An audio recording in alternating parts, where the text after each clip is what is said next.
Hey coin collectors, and welcome to the DC Coin World International Coin Channel. Today it's the 1934 US quarter. We have the Philadelphia quarter here. You can't see it, but it has a blank spot on the back where the mint mark goes. And then we have the Denver quarter. So this is where the mint mark would go. They only made it at 2 mints in 1934, and that's the D for Denver. Let's take a look at that Philadelphia one. No mint mark there, and that's how you can tell the difference between the two of them. There's also a bunch of stuff that goes on with these coins with regard to the motto here, and we'll talk about that, the light, medium, and heavy motto coins. But first, let's talk about the 1933 quarters and the 1975 US quarters.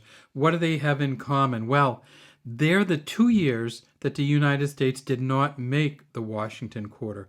In 1933, during the middle of the Depression, they did not make any quarters.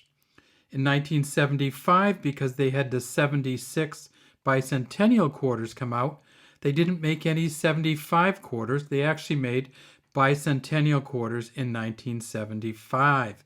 So no 75s and no 33s. If you're trying to fill your collection, you won't find those. Now, why didn't they make any quarters in 1933? Well, during the Depression, people were not using any money. The stock market had crashed. There was just no money around. People were losing their jobs, losing their houses. So in 1932, the Philadelphia, Denver, and San Francisco mints made quarters. They made 6.2 million, which is a really low number, and that was still too many.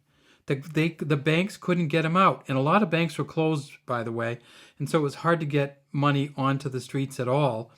So because they couldn't get rid of all the 1932 quarters, they didn't make them in 33, and then they came back in 34 with these quarters.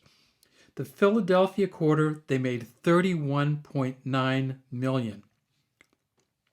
Of those quarters, there's all different kinds. There's the light motto, medium motto, and heavy motto.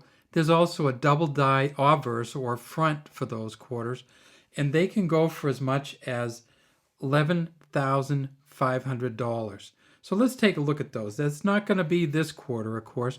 This one is really worn. You can see it says Liberty at the top, in God we trust here. That's what they call the motto. 1934 here. If we flip it over onto the back, it says United States of America, pluribus unum, $quarter here. And you can see on this one, we can't see any eagle feathers. We can't see half of the words because they got worn off, and there's no rim on this coin because the rim got worn off. If you get this in a much better condition, though, it can be worth a lot of money, and I'll show you one of ours, probably our most expensive coin that we have for this channel, and this is the 1934, and we'll flip it over and you can see all the coloring on here. We flip it over and you can see that this is a Philadelphia version of the coin, and you can actually see feathers and all kinds of detail on here. If you get a coin from 1934 that's in this good condition, it's probably worth somewhere over $200. We just got lucky. This came in a set of coins that we got, and we have kept it, and you can see we don't touch it very much because it's just too expensive. This coin, and this is, when we go through the models, you'll see this is what they call the medium motto. In the medium motto, the medium in God we trust, this coin at a mint state 68 is worth $11,500. We think this is probably a mint state 65 or above. Mint state 65 starts at $100. All right, but what about just the regular coins? A coin like this from 1934 from Philadelphia is probably going to be worth $7 to $10. It's worth $5. Well, it's worth over $6 just in silver value alone. In the light motto, which is a motto you can't hardly read, well, let's look at the mottos now from the PCGS website. And so here's the light, medium, and heavy motto coins from 1934, and you can see the top one, light motto, and that's the same as the 1932 coins. The one in the middle here, the medium motto, is what started in 1935, but they put this motto on some of the 1934 coins, and they also put the heavy motto down here on the bottom on some of the 1934 coins, but it didn't go on all the coins until 1936. So if you're looking for these, you should be able to find it. And what does it look like when it's right on a coin if it's a the light motto? That's what it looks like on a coin. When they say light motto, it is really the light motto. Can you tell this if you have some used coins? Yes, we'll show you some used coins. And we'll show you that motto on some used coins, and you'll be able to see that also. Okay, so the light motto on this coin, this is probably the heavy motto. The light motto goes for as much as $7,500. The medium motto goes for $11,500, and the heavy motto goes for about $9,000. Now, they also made these at the Denver Mint, and here's a Denver one, and you can see this is all worn out. It's really hard to get a good Denver coin from 1934. They only made these in the medium and heavy motto at Denver. No light mottos from Denver. So if you think you have a light motto from Denver, you don't.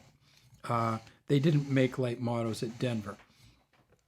However, they could still be worth a whole lot of money.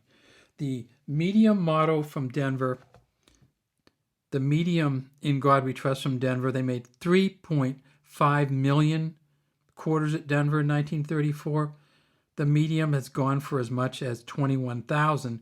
Currently, though, they go for about $9,750. The heavy motto, though, in a mint state 67 plus, is worth $35,000. So if you get a Denver coin from 1934 and it's in this kind of condition, you would probably be talking about between $750 and $1,500. However, if you get it from the Philadelphia Mint, like this one is, you're probably talking about $100 to $300. Still a lot of money. But if you get one in this condition like this, still worth $6 and maybe $6.25 because silver's so high now, and these are 90% silver, 10% copper. All right, so we know that these are out there. They're really, really hard to get. You're probably not going to be able to get one even in this shape for much under $10. But if you do see one, or you do have a aunt, uncle, father, mother, brother, or sister who has this in their collection and they want to get rid of it, these are great coins to have. Thanks for watching DC Coin World International Coin Channel. We'd love to have you subscribe to our channel and leave any comments in the comment section. Oh, by the way, when this stuff is on here, it's called toning. Never clean this off. Some collectors pay extra for this coloring that's on there, and it might make your coin worth a lot more. Have a great day from DC Coin World.